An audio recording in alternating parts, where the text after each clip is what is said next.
لا إله إلا الله.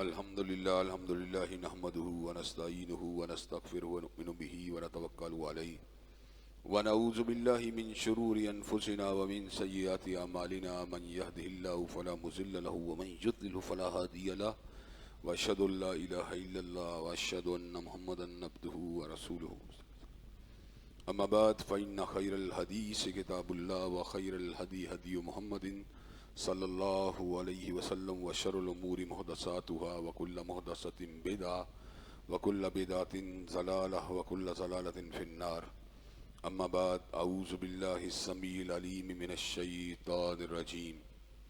ما كان لبشر ان يكلمه الله الا وحيا او من وراء حجاب او يرسل رسولا فيوحي باذنه ما يشاء انه علی حکیم. ہر قسم کی تعریفات اللہ مالک الملک کے لیے ہیں جنہوں نے جنات اور انسان کو حقیقی معنوں میں اپنی پوجا، اپنی بندگی اور اپنی عبادت کے لیے بنایا ہے. جنات اور انسان کی تخلیق کا حقیقی اور بنیادی مقصد یہی تھا کہ وہ بارگاہ رب العالمین میں آیا کریں، اپنی جبین نیاز کو مالک کائنات کی بارگاہ میں آ کے جھکایا کریں، اپنے دست سوال کو کبریا کی بارگاہ میں آ کے پھیلایا کریں، اپنی کمر کو حالت رکوع میں اس کی بارگاہ میں آ کے ہم کیا کریں، اسی کی تکبیر کی صداؤں کو بلند کیا کریں، اسی کی تحلیل کی آوازوں کو اجاگر کیا کریں اور اسی کی تسبیح گیت گایا کریں. چنانچہ ارشاد ہوا وما خلقت الجن والانس الا لیعبدون، اور میں نے نہیں بنایا جنات اور انسان کو مگر اپنی پوجا، اپنی بندگی اور اپنی عبادت کے لیے. حمد و ثنا کے بعد عرب ہا عرب انگنت اور بے شمار درود و سلام ہوں اس ہستی اقدس و مقدس پر کہ جن کا نام نامی اور اسم گرامی محمد کریم صلی اللہ علیہ وآلہ آلہ وصحبہ وبارک وسلم ہے. اللہ رب العزت نے کائنات کے امام علیہ الصلوۃ والسلام کو اہل کائنات کی ہدایت اور ان کی رہنمائی کے لیے مبعوث فرمایا اور آپ کی ذات بابرکات کے ذریعے اہل کائنات کی ہدایت اور ان کی رہنمائی کا خوب بندوبست فرمایا. اللہ رب العزت نے امام کائنات علیہ الصلوۃ والسلام کی سیرت طیبہ میں طرح طرح کی خصوصیات کو ودیت فرما دیا تھا اور گوناگو قسم کی صفات کو آپ کی ذات اقدس و مقدس کا حصہ بنا دیا تھا.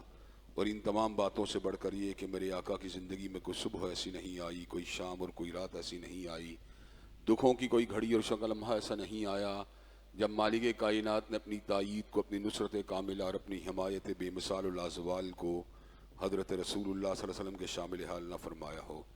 اور ان تمام باتوں سے بڑھ کر یہ کہ رزق رب نے اپنی آخری کتاب حمید کو سید العرب والعجم امام المتقین والابرار حضرت اشرف الانبیاء والمرسلین جناب خاتم النبیین محمد کریم صلی اللہ علیہ وسلم کے قلب اطہر میں نازل فرما دیا تھا. اسی کتاب حمید کی ایک اہم عنوان اور آیت مبارکہ کے حوالے سے آج سے کچھ نئی گزارشات کو آپ حضرات کے گوش گزار کرنے کی کوشش کروں گا. نبی کریم صلی اللہ علیہ وسلم کی ولادت باسعادت ماہ ربیع الاول میں ہوئی. تاریخ کا اختلاف ہے. راجہ کول کے مطابق آپ 9 ربیع الاول کو پیدا ہوئے. 12 کے اقوال بھی موجود ہیں، دیگر اقوال بھی موجود ہیں. اور اسی مہینے کے ایک دن آپ اس کائنات سے رخصت بھی ہوئے. یعنی آپ کی ولادت باسعادت بھی اسی مہینے میں ہوئی اور آپ کی رخصتی وہ بھی اسی مہینے میں ہوئی. اسی مناسبت سے ربیع الاول میں دنیا بھر کے اندر نبی کریم صلی اللہ علیہ وسلم کی ولادت کے حوالے سے، آپ کی سیرت کے حوالے سے مختلف طرح کی گفتگو بھی کی جاتی ہے. اہل سنت اہل الحدیث کا موقف عید میلاد النبی کے بارے میں ان لوگوں کے موقف سے فرق ہے جو اس کو عید کا دن سمجھتے ہیں، اس لیے کہ عید ایک شرعی تہوار ہے. شرعی تہوار کی دلیل بھی شریعت کے اندر موجود ہونی چاہیے. نعمت کے اوپر شکریہ ادا کرنا ہم سب بھی کرتے ہیں حضرت رسول اللہ صلی اللہ علیہ وسلم کی بعثت کا، لیکن اس دن کو عید کا دن قرار دینا یا اس دن کو شرعی اعتبار سے عید سمجھنا، یہ بات اس اعتبار سے درست نہیں ہے کہ عید وہ دن ہوتا ہے جس کو اللہ یا اس کا رسول عید قرار دے، روزہ وہ دن ہوتا ہے جس کو اللہ اور اس کا رسول کا دن جو ہے روزہ قرار دے۔ حضرت رسول اللہ صلی اللہ علیہ وسلم نے جب اپنی ولادت باسعادت کا ذکر کیا تو آپ نے یہ بات بتلائی کہ آپ پیر کے دن روزہ رکھتے ہیں۔ گویا کہ حضرت رسول اللہ تبارک و تعالیٰ کی بارگاہ میں روزے کو ہر پیر کو پیش کیا کرتے تھے۔ اگر کوئی حضرت رسول اللہ صلی اللہ علیہ وسلم کی ولادت کے دن کو عید کا دن قرار دے تو ہمیں اس موقع کے اوپر جہاں شریعت سے دلیل نہیں ملتی وہیں پر ہمارے ذہن کے اندر یہ سوال بھی آتا ہے کہ جب آپ ہفتہ وار پیر کے دن کو روزہ رکھتے تھے تو پھر ہم کیوں اس دن کو عید کا دن قرار دیں؟ یوم عرفہ پہ روزہ ہوتا ہے، عید نہیں ہوتی۔ یوم النہر کو عید ہوتی ہے، روزہ نہیں ہوتا۔ عید الفطر کے دن عید ہوتی ہے، روزہ نہیں ہوتا۔ یکم رمضان کو روزہ ہوتا ہے، عید نہیں ہوتی۔ چنانچہ حضرت رسول اللہ صلی اللہ علیہ وسلم کی ولادت کا دن ہفتہ وار اعتبار سے روزے کا دن ہے، جبکہ سالانہ عید کے دن کی ہمارے پاس دلیل موجود نہیں۔ اگر آپ نے اس شکرانے کے دن کو عید کا دن قرار دیا ہوتا تو اللہ کے فضل و کرم سے ہم بھی عید کے لیے نئے کپڑے پہنتے، غسل کرتے، عید گاہوں میں جاتے، وہاں پہ نوافل کو ادا کرتے، یہ سارے کے سارے معاملات کرتے۔ نعمتوں کا مطلقاً شکر کرنا یہ ہم سب کے اوپر ضروری ہے کہ حضرت رسول اللہ صلی اللہ علیہ وسلم کی شکل میں اللہ نے ہمارے اوپر احسان کیا، لیکن کیا اس احسان کو جو ہے تسلیم کرنے کا طریقہ عید کا دن ہے یا آپ کی سیرت کی اتباع ہے؟ حضرات گرامی قدر، یہ ایک بہت معرکۃ الآراء قسم کا سوال ہے، اور ہم یہ بات سمجھتے ہیں کہ اس کے اندر ہمیں شریعت سے کوئی ایسی رہنمائی حاصل نہیں ہوئی کہ ہم جشن میلاد جو ہیں اس کے انعقاد کے جو ہیں وہ پابند ہوں یا ہمیں اس کی راہ دکھائی گئی ہو، بلکہ بڑے بڑے تجربہ کار اور بڑے بڑے پڑھے لکھے بریلوی اسکالر جو ہیں وہ بھی اس بات کو تسلیم کرتے ہیں کہ ماہ ربیع الاول ابتدائی ادوار کے اندر اس کے ساتھ صحابہ کی نسبت یا اسلاف کی نسبت ایک غم کی نسبت تھی، اس لیے کہ جب حضرت رسول اللہ صلی اللہ علیہ وسلم کی وفات کا ان کے ذہن کے اندر خیال آتا تو وہ غم میں ڈوب جایا کرتے تھے۔ ان کے ذہن کے اندر کوئی سالگرہ کا کنسیپٹ نہیں تھا۔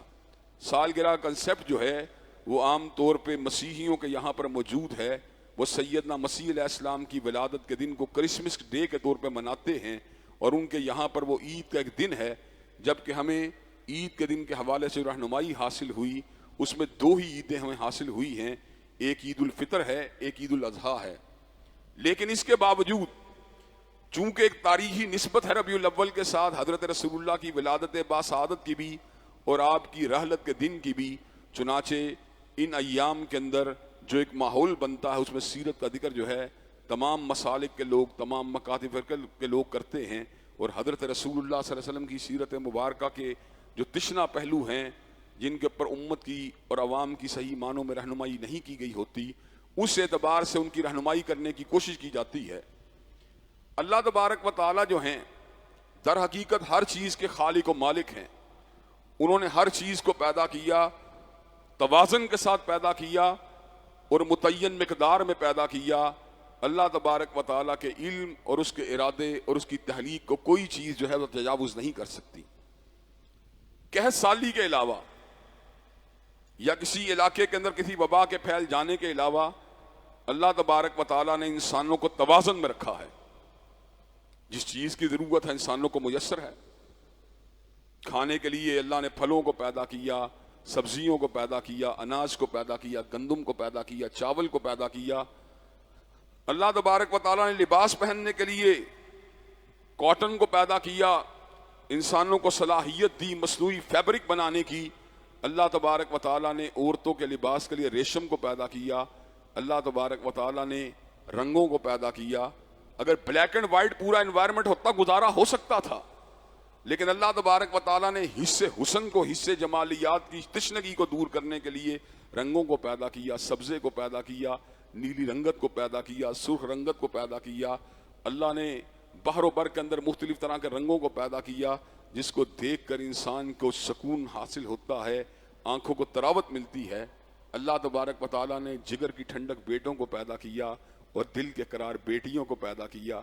اللہ نے وقت کو بتانے کے لیے بیویوں کو پیدا کیا، اللہ نے سر کو چھپانے کے لیے گھر بار کو پیدا کیا، اور یہ بات ارشاد فرمائی واللہ جعل لکم من بیوتکم سکنا، ہم نے تمہارے گھروں کو تمہارے لیے دار سکونت بنا دیا ہے، سکون کی جگہ بنا دیا ہے۔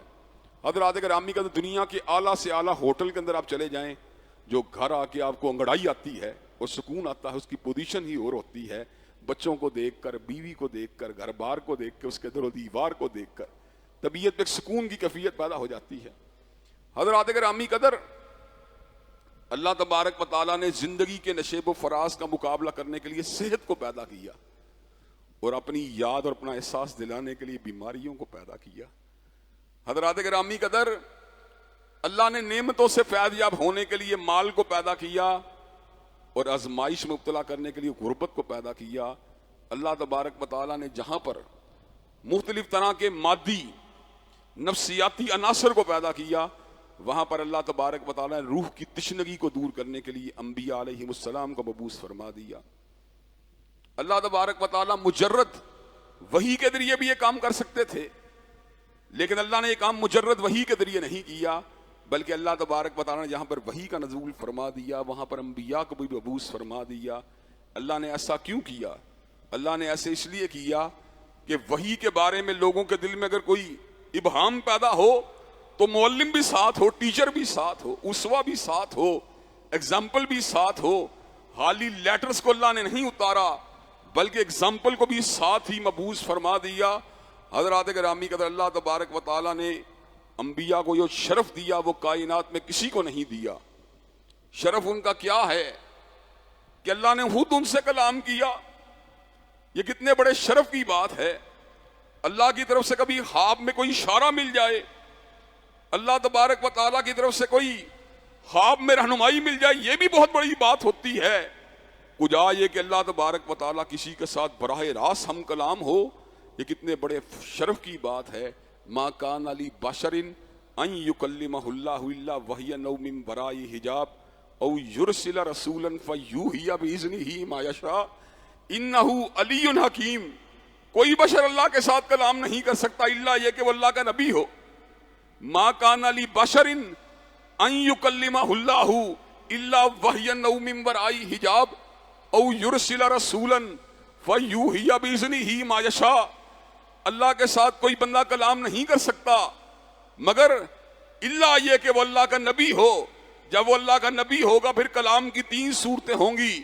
اللہ وحین، یا تو اللہ تعالیٰ اس کے دل کے اوپر حق کا نزول کرے گا، یا حالت خواب میں اس کی رہنمائی کرے گا، یا کیا کرے گا، پردے کی اوٹ سے اس سے کلام کرے گا، جس طرح اللہ نے معراج کی رات سیدنا مصطفیٰ سے کلام کیا، یا کوہ طور کے اوپر اللہ نے سیدنا موسیٰ کے ساتھ کلام کیا۔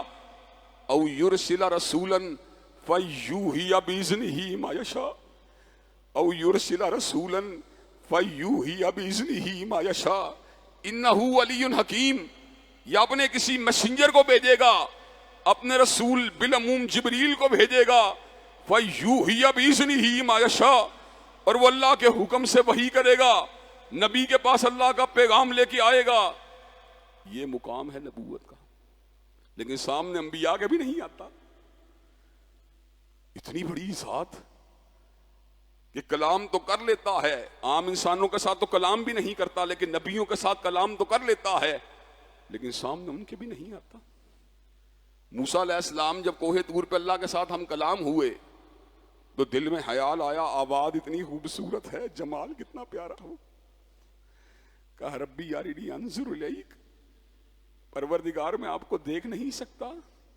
کہا لن ترانی ولکن انظر الی الجبل فإن استقر مکانہ فسوف ترانی۔ موسیٰ آپ مجھ کو نہیں دیکھ سکتے، اپنی نگاہ پہاڑ کے اوپر ڈالیے، پہاڑ اپنی جگہ پر ٹکا رہا تو پھر دیکھنے کی بات بھی ہو جائے گی۔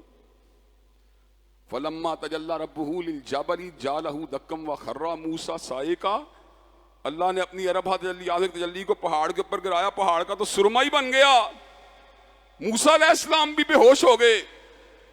فلما آفاق، جب حالت ہوش میں آئے، الفاظ کہے تو کیا کہے، سبحانک تبت الیک وانا اول المؤمنین۔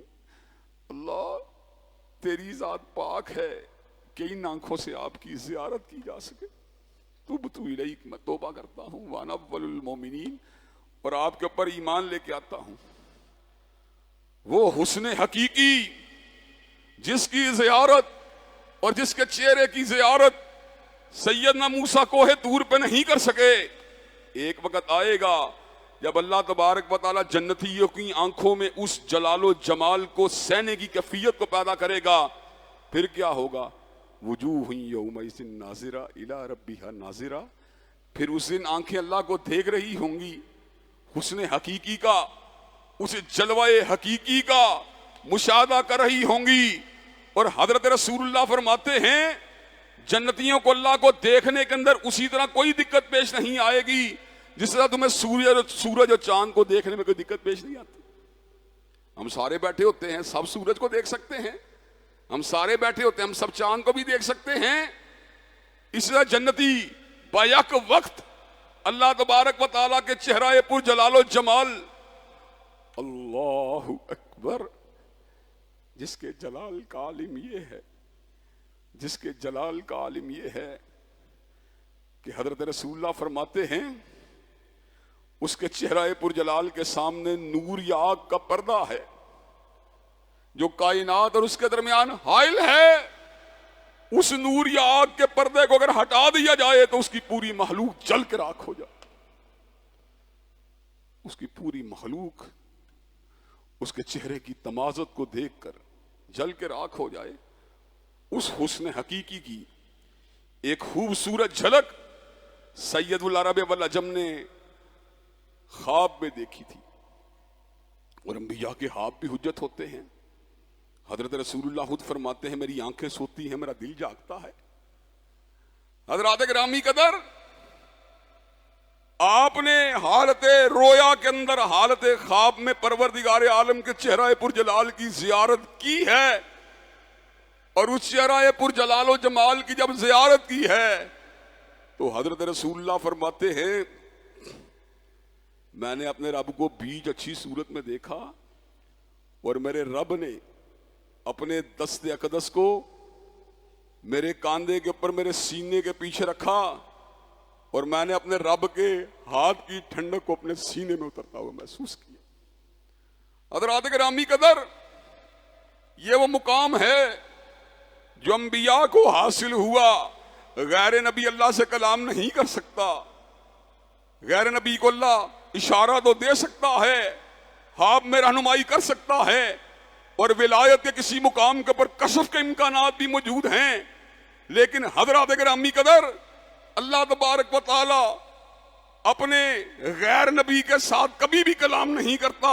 یہ شرف اگر حاصل ہوا، انبیاء کو حاصل ہوا، رسول اللہ کو حاصل ہوا، پیغمبران برحق کو حاصل ہوا کہ انہوں نے اللہ کے ساتھ کلام کیا تھا.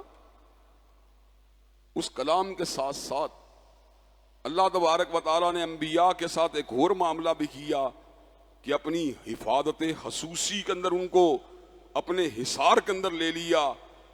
ان کو ہر طرح کی خطاؤں سے، نسیان سے، ان کو ہر طرح کی ٹھوکروں سے، ان کو ہر طرح کی غلطیوں سے محفوظ و مامون فرما دیا. اور ان کے اسووں کو، ان کی سیرت و کردار کو، ان کی گفتار و رفتار کو، ان کی نشست و برخاست کو، ان کی اٹھک و بیٹھک کو کائنات کے لوگوں کے لیے حجت و دلیل بنا دی. ما ارسلنا من رسول الا لیطاع باذن اللہ. اللہ خود فرماتے ہیں کہ میں نے جتنے بھی رسول بھیجے ان کی پیروی کی جاتی تھی اللہ تبارک و تعالیٰ کے حکم سے. ان کا مقصد ہی یہی تھا کہ ان کی پیروی کی جائے.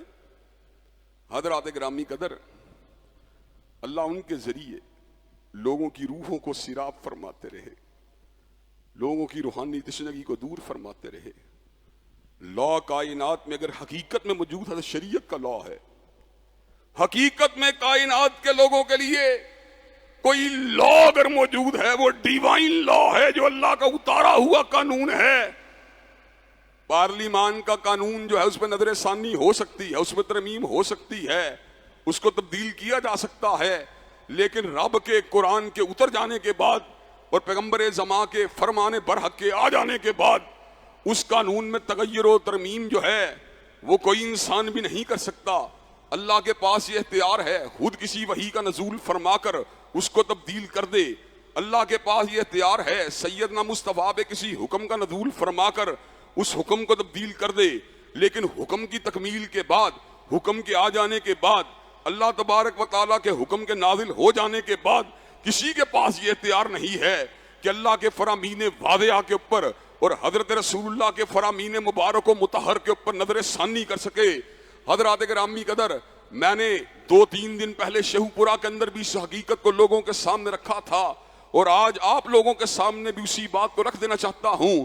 حضرات گرامی قدر، امور ملکی کو چلانے کے لیے بڑے بڑے ذہین اذہان کی ضرورت ہوتی ہے، امور ملکی کو چلانے کے لیے رائے اجتماعی کی، رائے اکثریت کی ضرورت ہوتی ہے۔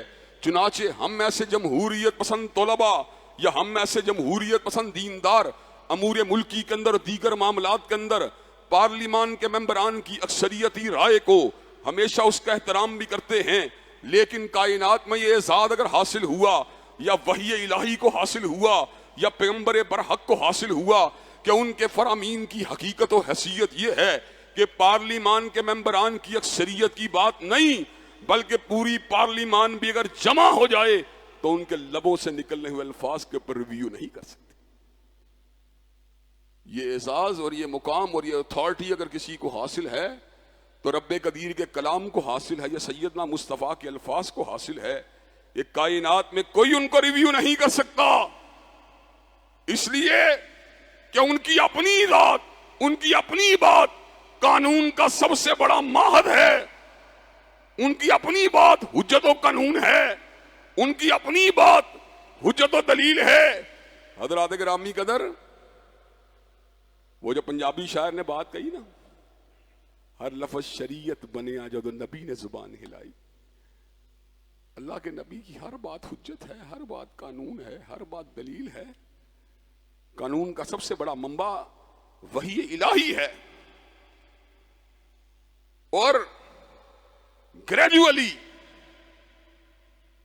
انسانی انحطاط اور انسانی زوال کی انتہا ہے کہ انسان نے اپنے آپ کو یہ اتھارٹی دی، مغربی جمہوری پارلیمانی تصور میں یہ انسانوں کو اتھارٹی دی گئی کہ اللہ اور اس کے رسول کی بات کی اہمیت کیا ہے۔ ہماری عقل جو ہے وہ وحی کے اوپر بھی سبقت لے جائے گی، وحی کے اوپر بھی تجاوز کر جائے گی، ہم جو چاہیں فیصلہ کر سکتے ہیں۔ انجیل کہے گی شراب حرام ہے، برطانوی پارلیمان کہے گی شراب حلال ہے، اب انجیل کی بات کو نہیں مانیں گے، برطانوی پارلیمان کی بات مانیں گے۔ برطانوی پارلیمان کہے رضامندی کے ساتھ زنا کر سکتے ہو، وہ کر سکتے ہیں، انجیل ہاں کہتی رہے کہ تمہیں لیے زنا کرنا جائز نہیں، انجیل کہتی رہے گی ہم جنس پرستی حرام ہے، لیکن برطانیہ کی پارلیمان یا امریکہ کی کانگریس اگر یہ بات کہے کہ یہ چیز جائز ہے تو انسانوں کی عقل اور ان کی رائے کے ساتھ اس چیز کو جائز سمجھا جائے گا۔ حضرات گرامی قدر، جب پاکستان کو بنایا گیا اس وقت اس بات کو طے کر لیا گیا کہ پارلیمان کے اختیارات محدود ہیں، پارلیمان امور ملکی کے بارے میں گفتگو تو کر سکتی ہے، سڑکوں ڈیموں کو بنانے کے بارے میں گفتگو تو کر سکتی ہے، اداروں کے اختیارات اور ان کے توازن کے بارے میں گفتگو تو کر سکتی ہے، بجٹ کی ایلوکیشن کے بارے میں گفتگو تو کر سکتی ہے، لیکن پارلیمان کتاب و سنت کے طے شدہ معاملات کے اوپر ریویو نہیں کر سکتی۔ اسی لیے وہ علماء جو جمہوریت پسند ہیں اسی نقطۂ نظر کی وجہ سے جمہوریت کی حمایت کرتے ہیں، وگرنہ ہمیں ایسے تصور جمہوریت سے کچھ بھی لینا دینا نہیں جس کے اندر اللہ کی بات کو یا رسول اللہ کی بات کو پارلیمان جو ہے اس کو تول سکے یا اس کا جائزہ لے سکے یا اس کا تجزیہ کر سکے۔ حضرات گرامی قدر، جنرل پرویز مشرف نے کیا کہا تھا؟ Constitution is just a piece of paper to be thrown in the dustbin. آئین کیا ہے؟ کاغذ کا ایک ٹکڑا ہے، جب مرضی اس کو کوڑے دان میں پھینک دو۔ اگر ایک جرنیل اپنی بات کو اتنی اہمیت دیتا ہے کہ پورے کے پورے کانسٹیٹیوشن کو اٹھا کر کوڑے دان میں پھینک سکتا ہے، تو پھر علماء دین کو بھی یہ بات کہنے کا حق حاصل ہے کہ پوری دنیا کے تمام ادارے اور پوری دنیا کی تمام پارلیمان کے ارکان وہ جمع ہو جائیں، سارے مل کر حدیث مصطفیٰ کے ایک ٹکڑے کو بھی تبدیل کرنے کا اختیار نہیں رکھتے۔ حضرات گرامی قدر، اور اسی اصول کے تحت ہم اداروں کا مکمل احترام کرنے کے باوجود شریعت سازی کا اختیار نہ پارلیمان کو دیتے ہیں، نہ ہائی کورٹ کو دیتے ہیں، نہ سپریم کورٹ کو دیتے ہیں۔ ہمارے نزدیک حجت اگر کسی کی بات ہے یا رب کی بات ہے یا کالی کملی والے کی بات ہے۔ حضرات گرامی قدر، انسانی انحطاط کی انتہا ہے کہ اللہ ایک بات کرے اور انسان یہ بات کہے میں اس کا تجزیہ کروں گا، اس کا ریویو کروں گا۔ انسان کو اس بات کا اختیار نہیں دیا جا سکتا۔ اللہ کی کرم نوازی تھی کہ اللہ نے روح کی پیاس کو بجھانے کے لیے اور دل کو تقویت اور فرحت دینے کے لیے انبیاء کا مبعوث فرما دیا۔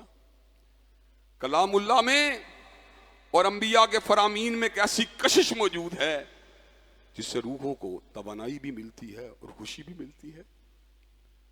تو فعل دوسی رضی اللہ تعالیٰ عنہ نے قرآن کے بارے میں یہی الفاظ کہے تھے، جب میں نے قرآن کو سنا تو میں نے اپنے دل میں طاقت کو بھی محسوس کیا اور خوشی کو بھی محسوس کیا۔ حضرات گرامی قدر، پوری دنیا کا ہر انسان دو چیزوں کا متلاشی ہے۔ پوری دنیا کا ہر انسان دو چیزوں کا متلاشی ہے، ایک کمزوری دور ہو جائے، ایک غم دور ہو جائے۔ تجزیہ کر کے دیکھ لیں، ہندو ہو، عیسائی ہو، یہودی ہو، مسلمان ہو، غم سے نجات اور کمزوری سے نجات یہ ہیومن ٹارگٹ ہے۔ جس طرح موت کی حقیقت کے اوپر تمام ادیان اور تمام مذاہب کا اتفاق ہے، اس طرح اگر آپ ٹارگٹ کی بات کی جائیں تو ہر انسان زندگی میں خوشی چاہتا ہے، ہر انسان زندگی میں طاقت چاہتا ہے۔ طاقت اور خوشی کے حصول کا ایک ہی ذریعہ ہے کہ انبیاء کی تعلیمات کے ساتھ مضبوط وابستگی کو اختیار کر لیا جائے۔ وہ طاقت اور خوشی دونوں ٹینجیبل چیزیں نہیں، دونوں نظر آنے والی چیزیں نہیں۔ کئی مرتبہ بادشاہ کے اندر بھی کمزوری ہو سکتی ہے اور بادشاہ بھی غم کے اندر ڈوبا ہوا ہو سکتا ہے، اور کئی مرتبہ غریب آدمی بھی خوشی کی انتہا پہ ہو سکتا ہے، طاقت کی انتہا کے پر ہو سکتا ہے۔ حضرات گرامی قدر، انبیاء انسانوں کی مادی ترقی کو صرف کی طرف رہنمائی کرنے کے لیے نہیں آئے، بلکہ انسانوں کو روحانی تنزلی سے دور کرنے کے لیے، باہر نکالنے کے لیے آئے، اور ان کو سعادت کے، خوش بختی کے، نورانیت کے، ترقی اور عروج کے راستے کو پچلانے کے لیے آئے۔ انبیاء کے بغیر جہان تاریک ہوتا، انبیاء کے بغیر کائنات اندھیرے میں ڈوبی ہوتی۔ اللہ کو پتا تھا، اس لیے اللہ تعالیٰ نے اپنی وحی کا نزول اپنے انبیاء کے ساتھ کر کے انسانوں کی روحانی تشنگی کو دور فرما دیا۔ انسان فقط گوشت پوش کے وجود کا نام نہیں۔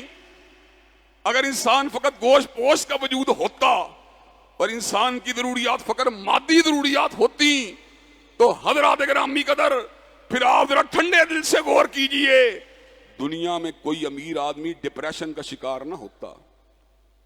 دنیا میں بہت سے امیر آدمی ایسے ہیں، رات کو سونے کے لیے سلیپنگ پلز کا استعمال کرتے ہیں، رات کو سونے کے لیے ٹرنکولائزر کا استعمال کرتے ہیں۔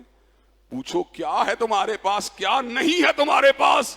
بیٹے تیرے ہیں، گاڑی تیری ہے، بینک بیلنس تیرا ہے، تیرے گھر کے اندر بیوی بھی ہے، تیرے گھر کے اندر جو ہے ملازموں کی فوج بھی ہے، تیرے گھر میں سونا بھی ہے، چاندی بھی ہے، تو کیوں پریشان ہے؟ دل اداس ہے، روح بجھی ہوئی ہے۔ کیا کروں؟ سب کچھ ہونے کے باوجود کچھ ایسی چیز ہے جس سے مجھے سکون نہیں ملتا۔ حضرات گرامی کا سکون کہاں سے ملے گا؟ سکون ملے گا وہی دری نبی ماری، وہی نہ محکمی دل کی، اور علاج اس کا وہی آپ نشاط انگیز ہے ساکی، من عمل صالحا من ذکر او انثی وہو مؤمن فلنحینہ حیاۃ طیبۃ، جو بھی نیک عمل کرے گا، مرد ہو یا عورت ہو، میں اس کو طیب زندگی عطا فرما دوں گا، پرسکون زندگی عطا فرما دوں گا۔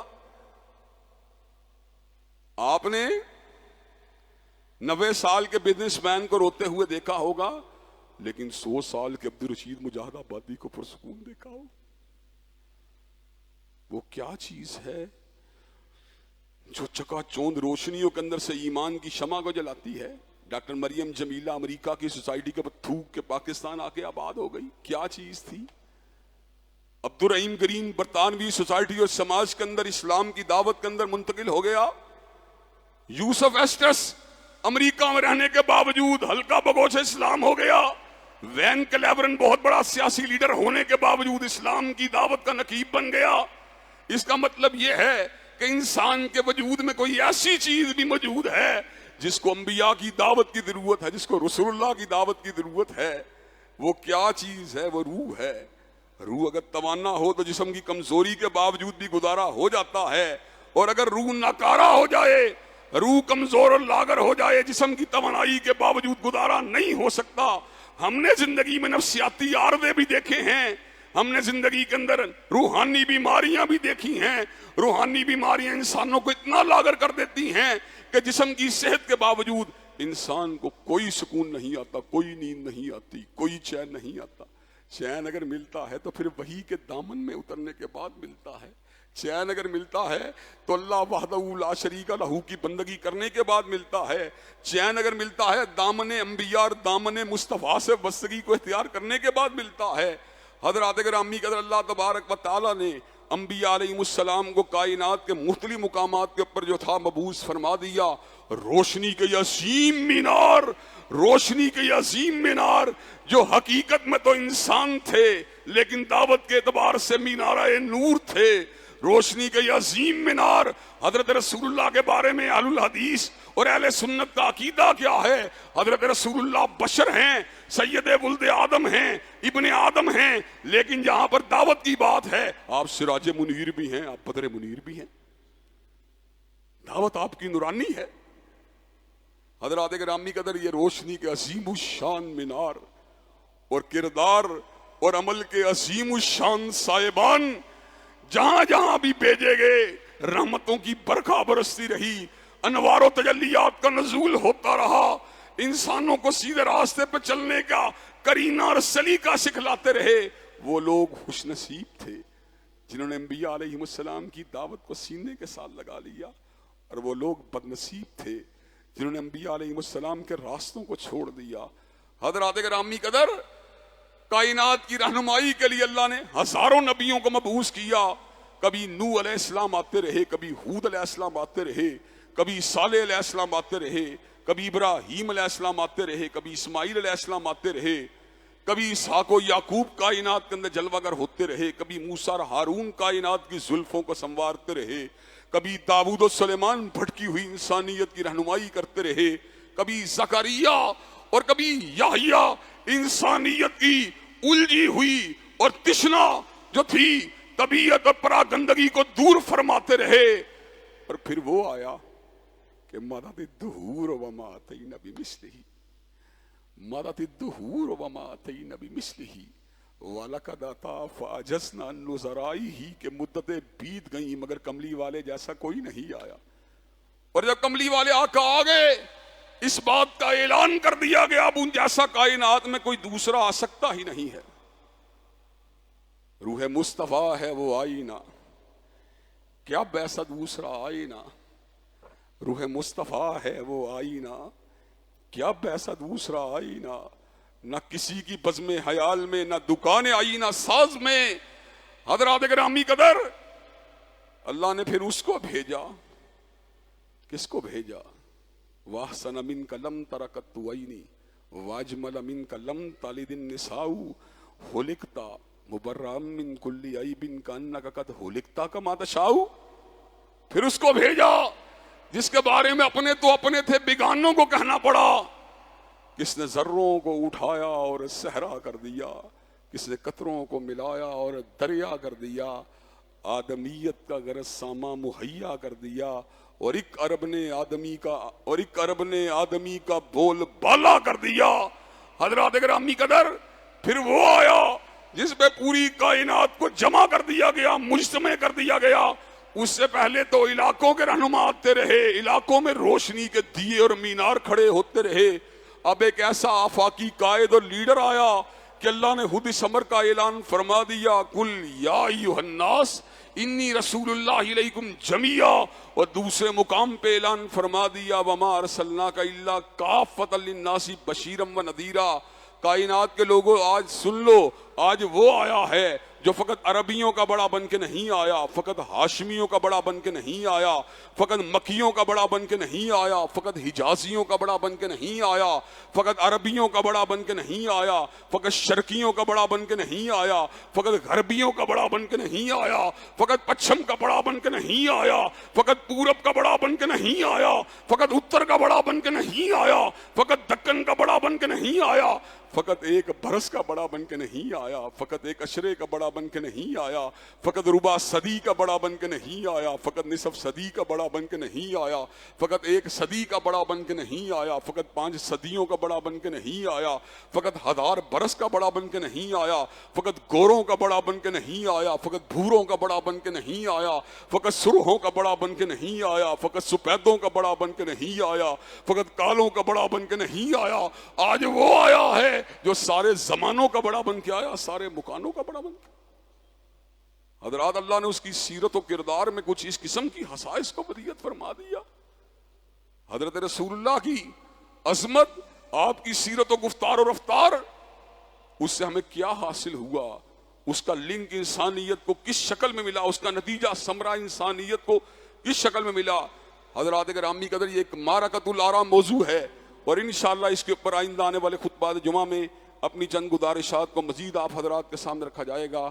اللہ تبارک و تعالی جو کہا گیا، جو سنا گیا، اس کو ہم سب کو سمجھنے کی توفیق دے۔ وآخر دعوانا الحمدللہ رب العالمین۔ الحمدللہ نحمدہ ونستعینہ ونستغفرہ ونؤمن بہ ونتوکل علیہ ونعوذ باللہ من شرور انفسنا ومن سیئات اعمالنا، من یہدہ اللہ فلا مضل لہ ومن یضلل فلا ہادی لہ، واشہد ان لا الہ الا اللہ واشہد ان محمدا عبدہ ورسولہ۔ اما بعد فإن خیر الحدیث کتاب اللہ وخیر الہدی ہدی محمد صلی اللہ علیہ وسلم وشر الامور محدثاتها وکل محدثۃ بدعہ وکل بدعۃ ضلالہ وکل ضلالۃ فی النار۔ حضرات گرامی قدر، اللہ تبارک و تعالیٰ کی تخلیق مکمل ہے، اس میں تشنگی نہیں پائی جاتی۔ اللہ نے انسانوں کی طبعی ضروریات کو بھی پورا فرمایا، اور ان کی روحانی تشنگی کو دور کرنے کے لیے انبیاء علیہ السلام کو مبعوث فرمایا۔ انبیاء حقیقت میں تو انسان تھے، لیکن دعوت کے اعتبار سے ان کی دعوت نورانی تھی، وہ مینارے نور تھے، وہ لوگوں کو اندھیروں سے باہر نکال کر روشنیوں کے راستے پہ چلاتے رہے۔ مدت مدید تک انبیاء علیہ السلام دعوت و تبلیغ کے فریضے کو مختلف علاقوں اور زمانوں میں انجام دیتے رہے۔ پھر اللہ نے ایک آفاقی نبی کو مبعوث فرما دیا، جس کے بارے میں خود اللہ نے اس امر کا اعلان فرما دیا، وَمَا أَرْسَلْنَاكَ إِلَّا كَافَّةً لِلنَّاسِ بَشِيرًا وَنَذِيرًا۔ اللہ نے آپ کو جمیع انسانیت کے لیے بشیر اور نذیر بنا کے بھیجا۔ حضرات گرامی قدر، حضرت رسول اللہ صلی اللہ علیہ وسلم جو تھے، آپ نے کائنات کے لوگوں کو اندھیروں کے راستوں سے نکال کر روشنی کے راستوں پہ چلا دیا۔ یحل لہم الطیبات ویحرم علیہم الخبائث ویضع عنہم اصرہم والاغلال التی کانت علیہم۔ آپ نے طیب کو حلال کیا، آپ نے خبیث کو حرام کیا۔ ویضع عنہم اصرہم والاغلال التی کانت علیہم، آپ نے جاہلیت کے توقوں کو اور جاہلیت کی زنجیروں سے انسانوں کو آزاد کروا کر ان کو اللہ کی غلامی کا سبق پڑھا دیا، اللہ کی غلامی کا درس دیا۔ انبیاء در حقیقت اللہ کے ساتھ ملانے والی عظیم الشان ہستیاں ہیں۔ حضرت رسول اللہ صلی اللہ علیہ وسلم کائنات میں اس انداز میں جلوہ گر ہوئے، وَأَحْسَنَ مِنْكَ لَمْ تَرَ قَطُّ عَيْنِي وَأَجْمَلَ مِنْكَ لَمْ تَلِدِ النِّسَاءُ خُلِقْتَ مُبَرَّأً مِنْ كُلِّ عَيْبٍ كَأَنَّكَ قَدْ خُلِقْتَ كَمَا تَشَاءُ۔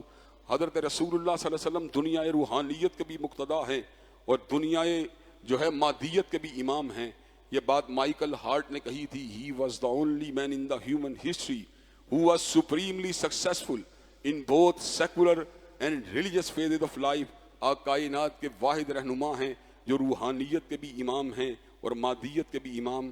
حضرت رسول اللہ میرے حلیے کے بھی امام ہیں، میرے لباس کے بھی امام، میری تہذیب کے بھی امام ہیں، میرے تمدن کے بھی امام، میری حلوتوں کے بھی امام ہیں، میری جلوتوں کے بھی امام، میری سیاست کے بھی امام ہیں، میری ریاست کے بھی امام۔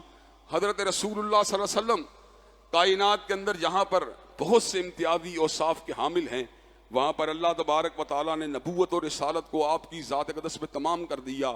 آپ نے خود اس امر کا اعلان فرما دیا، لا نبی بعدی، میرے بعد کوئی نبی نہیں ہو سکتا۔ مختلف علاقوں کے اندر اور مختلف ایام کے اندر ایسے لوگ آتے رہے جو شہرت کے حصول کے لیے اور دنیا داری کے اندر ترقی کرنے کے لیے اپنے آپ کو نبی قرار دیتے رہے، لیکن کسی کو بھی دوام حاصل نہیں ہوا۔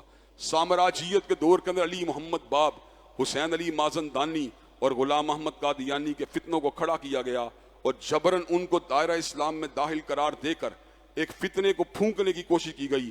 قادیانی مرتد بھی ہیں، بے ایمان بھی ہیں، زندیق بھی ہیں۔ زندیق وہ جو شاعر اسلامی اور اصطلاحات اسلامی کو اپنی غلط اور ناجائز قسم کے نظریات کی ترویج کے لیے استعمال کرتے ہیں۔ یہ اتنے بے ایمان، اتنے مرتد، اتنے لعنتی ہیں کہ مرزے کو نبی ماننے کے ساتھ ساتھ اس کی بیویوں کو امہات المومنین کہتے ہیں اور اس کے ساتھیوں کو صحابہ کرام کہتے ہیں۔ ان کے لیے رضی اللہ تعالیٰ عنہ کے الفاظ استعمال کرتے ہیں۔ اس کی غلط قسم کے فعل و اطوار کو سنت کے مترادف قرار دیتے ہیں۔ اس کی قائم کردہ مندروں اور معبدوں کو مسجد قرار دیتے ہیں۔ اس کے قائم کردہ شعار اور طریقہ کار کو نماز کے ساتھ تشبیہ دیتے ہیں۔ حضرات گرامی قدر، اللہ تبارک و تعالیٰ کے فضل و کرم سے امتناع قادیانیت کے آرڈیننس نے اس بات کو واضح کروا دیا کہ مرزے کو نبی نہیں کہا جا سکتا، اس کی بیویوں کو امہات المومنین نہیں کہا جا سکتا، اس کے مرتد اور بے ایمان ساتھیوں کو رضی اللہ تعالیٰ عنہ اور صحابہ کرام نہیں کہا جا سکتا، اس کی تحریفات و تلبیسات کو تفسیر نہیں کہا جا سکتا، اس کے غلط افعال کو سنت نہیں کہا جا سکتا۔ حضرات گرامی قدر، ہم نے یہ معرکہ مسجدوں میں لڑا، بازاروں میں لڑا، اجتماعات میں لڑا، مدارس میں لڑا۔ ہمارے آبا نے اللہ کے فضل و کرم سے تاریخ کو اپنے لہو کے ساتھ، اپنے قلم کے ساتھ، اپنی جدوجہد کے ساتھ روشن فرما دیا۔ آج ہم میں سے گناہگار لوگ ان کے جانشینوں کی حیثیت سے ان کی مسندوں پہ بیٹھے ہوئے ہیں، لیکن پوری طرح ہوشیار بھی ہیں اور بیدار بھی ہیں۔ عالمی مجلس تحفظ ختم نبوت نے کل 7 ستمبر کو مینار پاکستان کے اوپر دیوبندی اہل حدیث اور بریلویوں کو جمع کیا ہے۔ کیپٹن صفدر صاحب نے بھی مجھے 2-4 روز قبل فون کیا۔ انہوں نے کہا علامہ صاحب، میں ہر مکتب فکر کے علماء کے سامنے اس بات کی اپیل کر رہا ہوں کہ ہمیں ہر بات کے اوپر ہم جو ہے سمجھوتا اور کمپرومائز کر سکتے ہیں، لیکن چوکٹے ختم نبوت کے تحفظ کے لیے ہمیں سمجھوتا نہیں کرنا چاہیے۔ حضرات گرامی قدر، ہم آج اس بات کا اعلان کر دینا چاہتے ہیں، کل انشاءاللہ مینار پاکستان میں ختم نبوت کی شمع کو جلایا جائے گا۔ قادیانیت کو ایک مرتبہ پھر دھوبی پٹکا دے کے زمین کے اوپر گرایا جائے گا اور انشاءاللہ تاج و تخت ختم نبوت زندہ باد کے نعروں کو لگایا جائے گا۔ انشاءاللہ ہم اپنی اولادوں کو، اپنے بہن بھائیوں کو، اپنے بیوی بچوں کو، اپنے پڑوسیوں کو، اپنے دوستوں کو، اپنے یاروں کو ختم نبوت کے غداروں کا لقمہ نہیں بننے دیں گے۔ حضرات گرامی قدر، کبھی یہ دھمکی کو لے کے آتے ہیں، کبھی چال کو لے کے آتے ہیں، کبھی دولت کو لے کے آتے ہیں، کبھی عورت کو لے کے آتے ہیں، لیکن انشاءاللہ جو حضرت رسول اللہ کے پیروکار اور آپ سے محبت کرنے والے ہیں، ان کی ہر ترغیب و تحریص اور ان کی ہر دھمکی کو جوتے کی نوک پہ اڑا دیں گے، لیکن سید ولد آدم کی ختم نبوت کے اوپر آنچ کو نہیں آنے دیں گے۔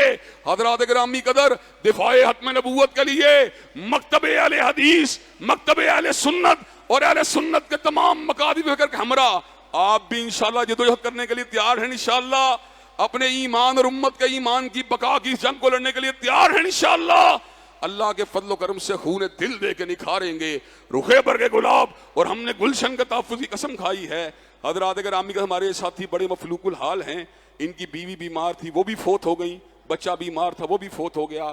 تمام دوست حت المقدور جو ہیں ان کے ساتھ تعاون کریں۔ اللہ تبارک و تعالی ہم سب کا حامی و ناصر ہو۔ ان اللہ یامر بالعدل والاحسان وایتاء ذی القربى وینہی عن الفحشاء والمنکر والبغی۔ سبحان ربک رب العزۃ عما یصفون والسلام علی المرسلین والحمد للہ رب العالمین۔